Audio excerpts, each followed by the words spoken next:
Welcome to session 8 of breathing and exchange of gases. So, the O2 transport includes in two forms. One is by plasma and another is by RBC. Let's see how it is transported through plasma and how transported with the RBC. The solubility, one point to remember, recall your memory that we discussed, the more the solubility, the more it's what is called diffusion and transport. So the same thing is applied here. The solubility of oxygen in plasma is only 3%. Solubility of the oxygen is only 3%. As the solubility of oxygen 3%, so naturally the transport via the plasma is also low. What I mean to say is the transport of O2 involved in a compound forms called the oxyhemoglobin, and it is in two forms. All the gases are transported in a compound forms. So that O2 transport is by plasma and RBC. The solubility of the oxygen in a plasma is very less. Earlier itself we discussed that the carbon dioxide solubility is 20 to 25% more when compared with the oxygen, which means the solubility of carbon dioxide more in plasma than to the oxygen. That's the reason why carbon dioxide is in a faster form diffusion.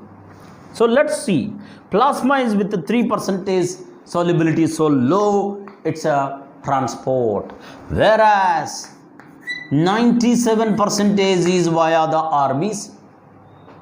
That is the point to be discussed here.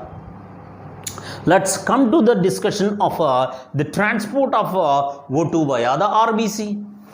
So in this connection, the point to remember is how and why most of the oxygen transported via the RBC.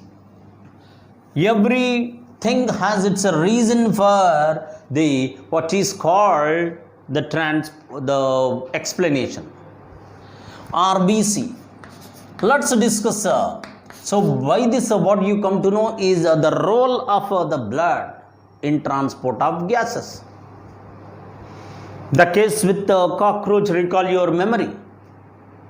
Cockroach circulatory system nothing to do with the exchange of gases. The cockroach has the circulatory system nothing to do with the exchange of gases, respiration role. Why? As the atmospheric air directly diffuses into the tissues through trachea and tracheole. Whereas here there is a medium called the blood. Blood has a role, and how it is now we are discussing. RBC, you know very well that is RBC is a cell.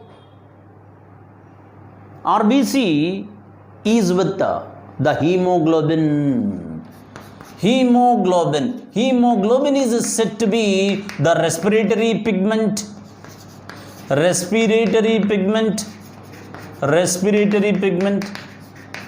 One point to remember that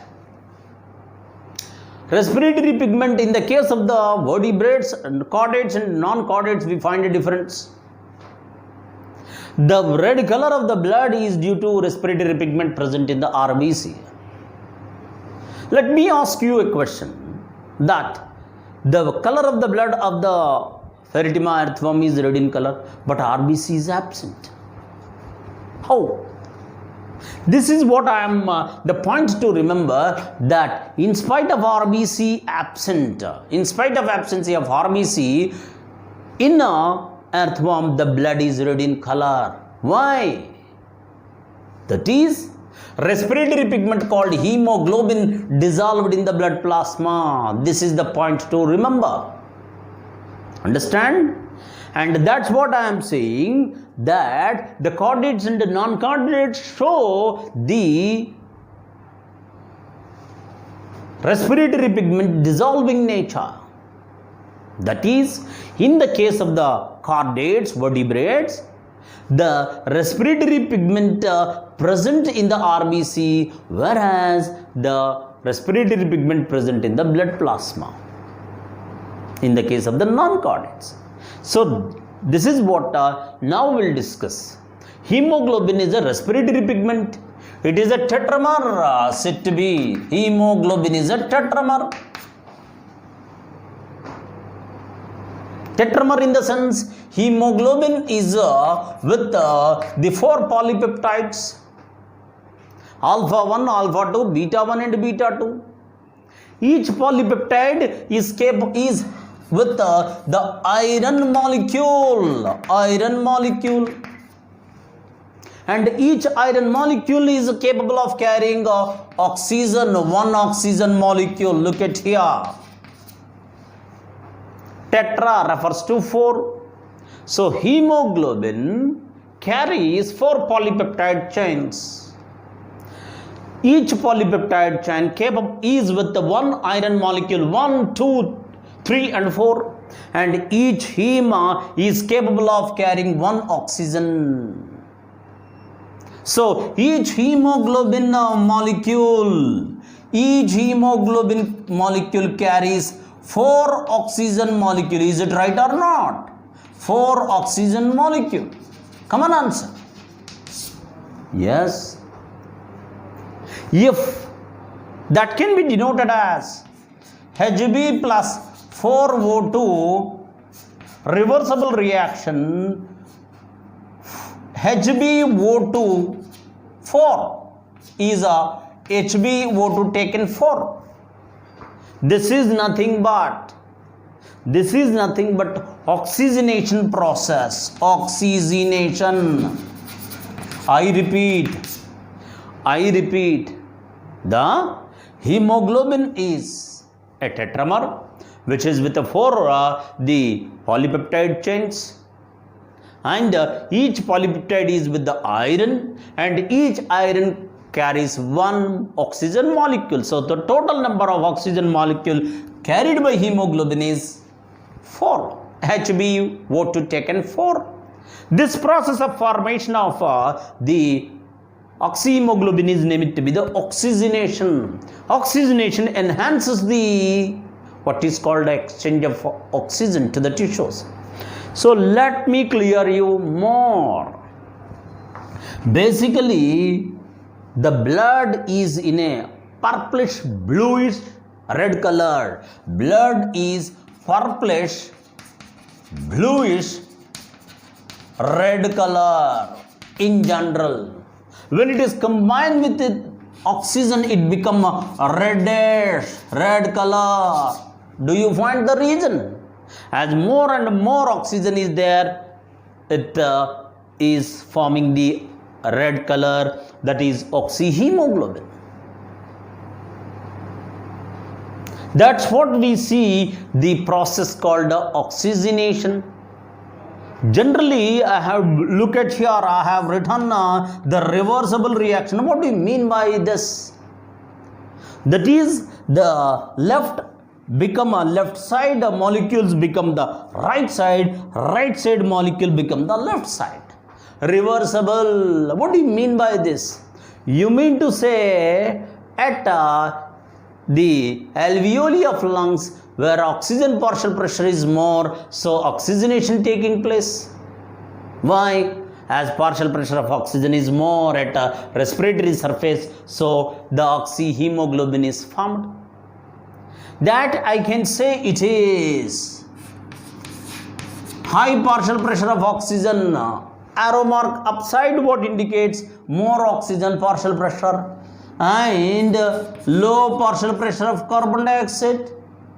Next, the temperature is also low, whereas pH is normal, which can also be denoted as upward, which means the oxygenation process from left side to right side, it takes place under these conditions, that when PO2 is more, PCO2 is low, temperature is low, and pH is more. More pH indicates less hydrogen ion concentration. Keep in mind not to be confused with this. That is, it is with the pH value is 7.4. Under normal condition it is carrying the oxygen. So the oxygenation reaction from left side to right side it takes place. Oxygenation, oxyhemoglobin, this is nothing but oxyhemoglobin. So it is carrying 4 oxygen molecule. Why?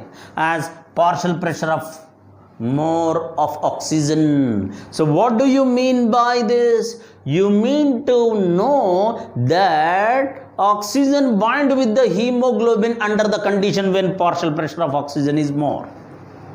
The binding capacity of the oxygen with the hemoglobin is more at the lungs as its partial pressure is more. Now let's see, it's a dissociation. So this is indicates the binding of oxygen with the hemoglobin. This indicates the reaction backside indicates the dissociation. Dissociation of oxygen. Why? As at tissues, the partial pressure of oxygen is low. Already I told you that is at tissues the partial pressure of oxygen is 40 mmHg, whereas PCO2 more 46 mmHg. Clear? Next, as the PCO2, how the carbon dioxide is formed? Oxidation of food substance liberates the energy, means the temperature is more. Oxygen partial pressure low. Wherever the low partial pressure, its solubility is less. So immediately it is a breakdown and provides the oxygen to the tissues. Oxygen when combined with the food substances, oxidation of food substance liberates the carbon dioxide. So heat is generated. That's nothing but PCO2 is more, temperature is more at the tissues. The carbon dioxide combined with the water in the blood plasma and carbonic acid is formed. So pH is low or hydrogen ion concentration. Hydrogen ion concentration increases, pH decreases. Is that reversible? Is it or not? Yes. This is what name it to be the. Here this is the association, binding of oxygen with the binding of oxygen with the hemoglobin is the oxygenation, whereas dissociation of the oxygen from hemoglobin. That's what it is, a reversible reaction. So oxygenation formation influenced by binding of oxygen with the hemoglobin at the condition PO2 is more and PCO2 is less and the temperature is less. Whereas at tissues, the partial pressure of oxygen is low, partial pressure of oxygen 40 mmHg only. This is the reason why the oxygen present at the tissue, systemic arteries diffuses into the tissues. Why? As its partial pressure is low. Next, the partial pressure of carbon dioxide is more. Next, temperature is more, hydrogen ion concentration is more. So here, hydrogen ion concentration is less. So this is what the transport of oxygen. Now the point to remember. So I clear that at the surface lungs, the oxygen binds with the hemoglobin and oxygen is dissociated from hemoglobin at the tissues. So combining of oxygen with the hemoglobin, dissociation of the oxygen with the hemoglobin, is it right or not? But different places. Why? As its a partial pressure varies.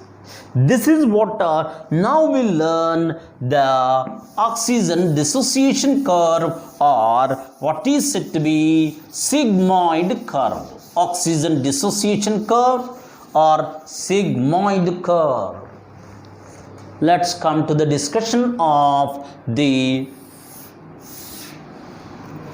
oxygen dissociation curve or sigmoid curve. This is an x-axis on which the PO2 is plotted. What do you mean by PO2? Partial pressure of oxygen. And this is a y-axis where it is the partial pressure of a gas. X-axis is what named it to be the partial pressure of gases, and this is a saturation of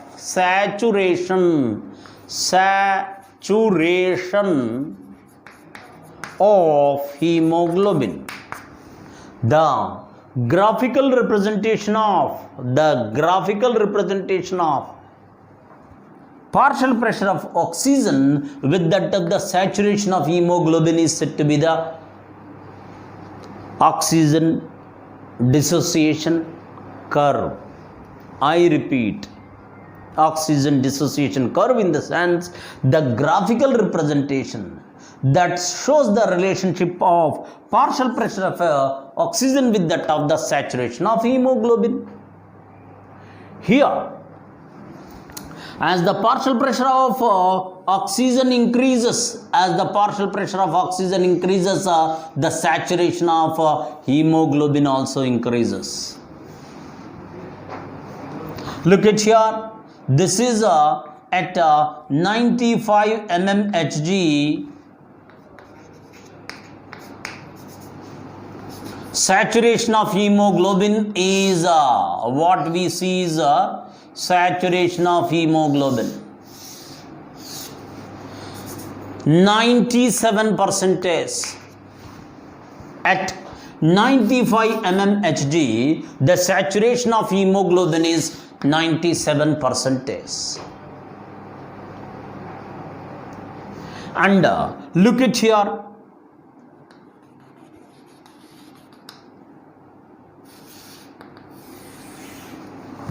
%, at 40 mmHg, which means the saturation of hemoglobin is decreased. Is it right or not? The saturation of hemoglobin decreased. Why? The saturation of hemoglobin decreased due to decrease in the partial pressure of the oxygen. Already I told you, the saturation of hemoglobin is more at the region where partial pressure of oxygen is more. That is the reason why at alveoli of lungs and the systemic artery where partial pressure of oxygen is more. At alveoli of lungs it is 104 mmHg, at the pulmonary vein and systemic artery it is 95 mmHg. So the saturation of hemoglobin is what we say is 97%. Why not 100%? Through RBC 97.3% with the plasma, 97 plus 3 is 100%. So at the systemic artery and pulmonary vein, the partial pressure of oxygen is 95 mmHg, where the saturation of hemoglobin is 97%. At tissues, look at here the tissues. At tissues, the partial pressure of oxygen is 40 mmHg, where the saturation, so look at here, at tissues,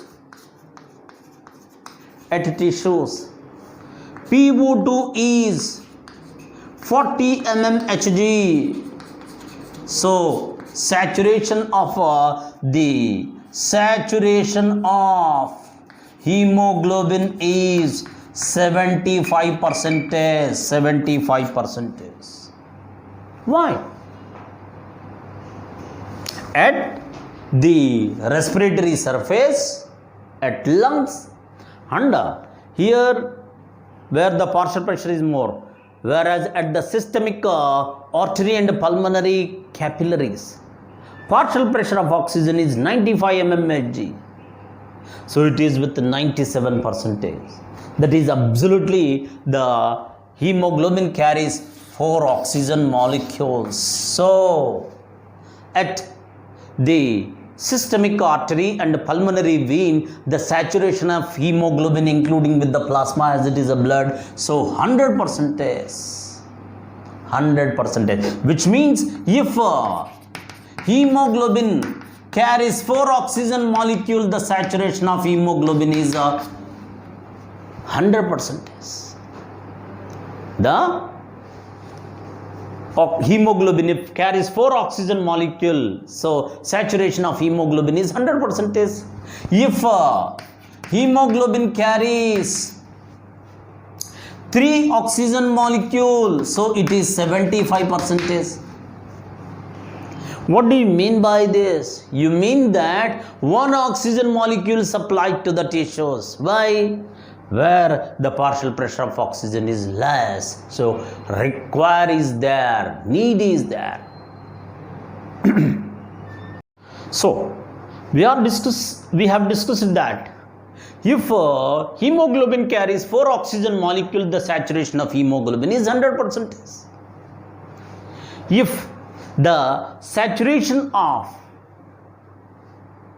if oxygen carries 3 oxygen molecule, if hemoglobin carries 4 oxygen molecule, is its saturation is 100%. Look at here, at the 95 mmHg carried by the pulmonary vein and systemic artery with the partial pressure of oxygen is 95 mmHg. So RBC is with the hemoglobin carries 97%. So saturation of hemoglobin is 100%. That is, through RBC what we say, it is a 97%. So once it reaches the tissues, as it reaches the tissues, at tissues the partial pressure of oxygen is 40 mmHg. And we are saying the saturation of hemoglobin is 75%. So where do this 22% go by? The 22% is what delivered to the tissues as tissues are needed. Which means the dissociation of oxygen is influenced by partial pressure of carbon dioxide, temperature and hydrogen ion concentration. This is what a very, very important point to be noted. Association, dissociation. So the oxygen loading is influenced by PCO2 partial pressure, temperature and hydrogen ion concentration. This is what we term it as a Bohr effect. Bohr effect. Bohr's effect. Bohr's effect in the sense, the effect of PCO2 partial pressure of carbon dioxide, temperature and hydrogen ion concentration on unloading of oxygen. As partial pressure of carbon dioxide more and temperature is more and hydrogen ion concentration is more at the tissues, the oxygen is delivered to the tissues. Unloading. So the effect of PCO2 and the H plus ion on oxygen carrying capacity is what name it to be the Bohr effect. The effect of partial pressure of carbon dioxide and hydrogen ion concentration on oxygen carrying capacity is what name it to be the Bohr effect. This is what we discuss the effect of PCO2 temperature and hydrogen ion concentration.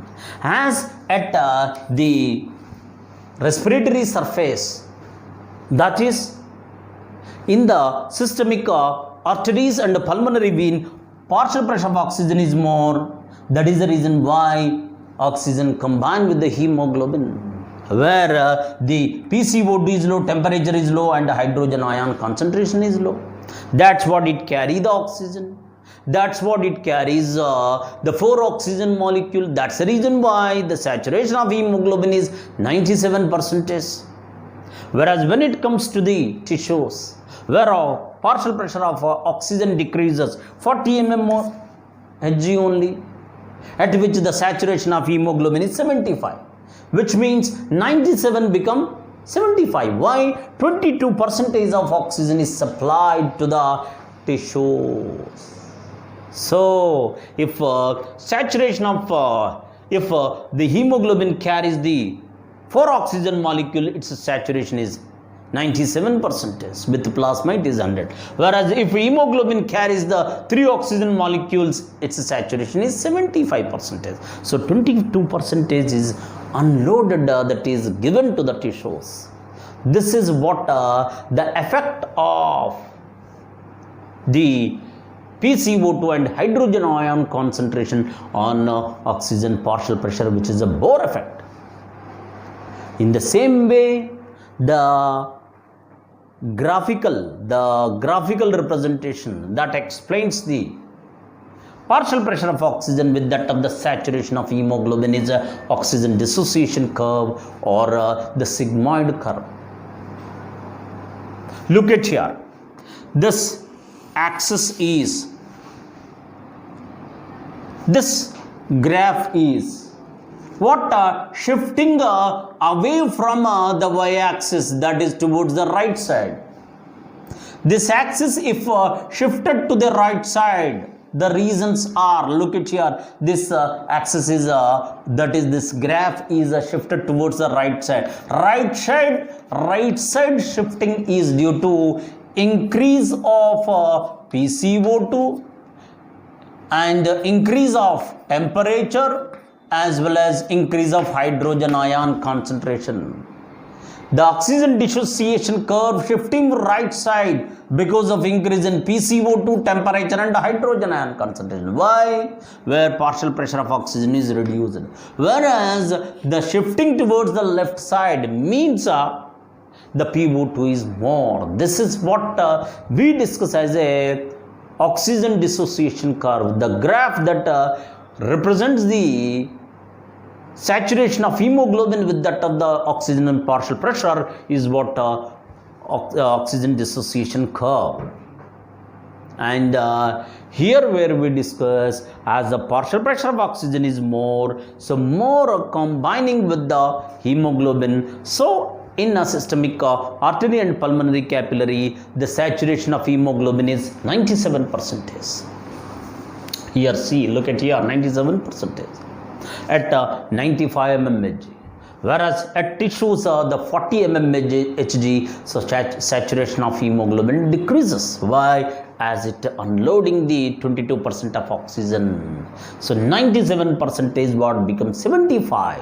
What is the difference? 22%, which means one molecule, almost all 100 to 75 is nothing but 25%, means 25, 25, 25, 25.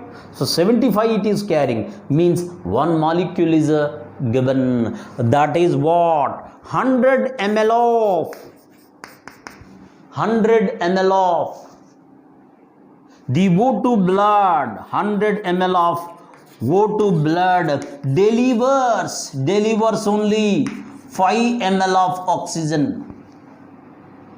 Now you cannot understand what is this equation. Let me clear you. For this an extra information need to be discussed. Each hemoglobin carries 1.3 ml of the oxygen. I repeat, make a note, this is an extra information. Each hemoglobin carries 1.34 ml of oxygen. Right. Next, 100 ml of the blood will have the what is called at an average 15 grams of hemoglobin.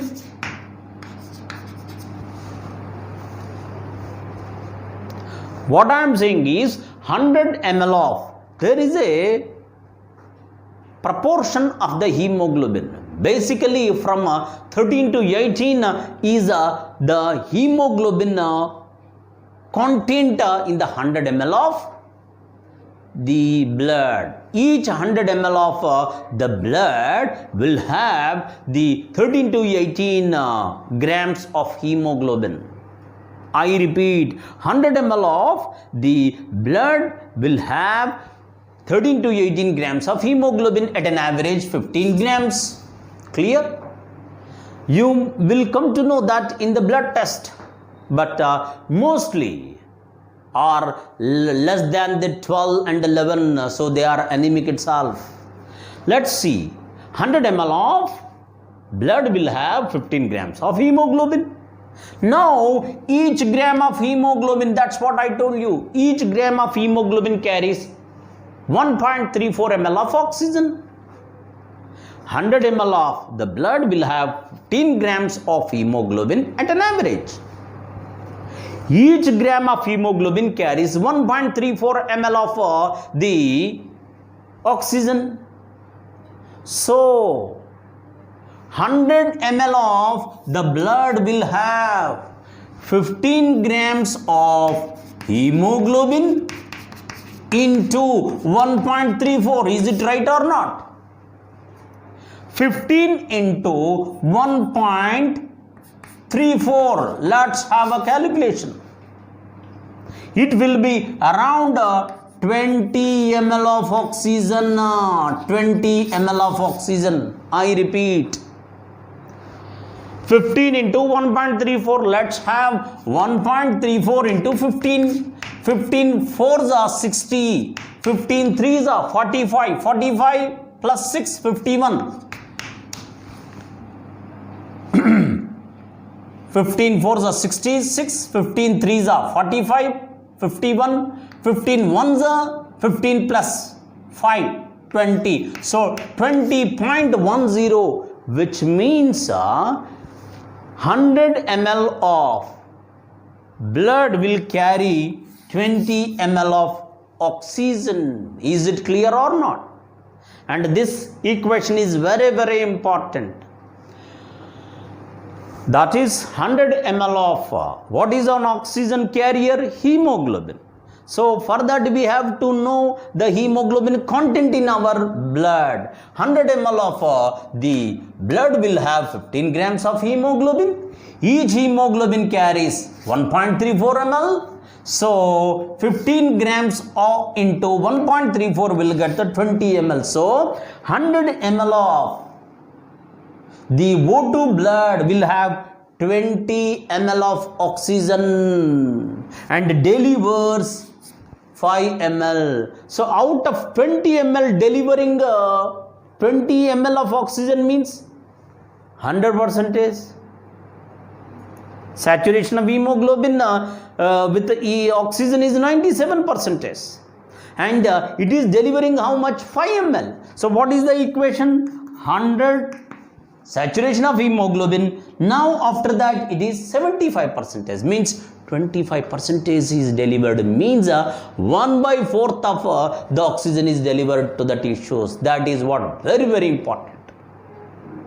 20 ml of the 100 ml of O2 blood will have 20 ml of oxygen and delivers 5 ml. Thank you.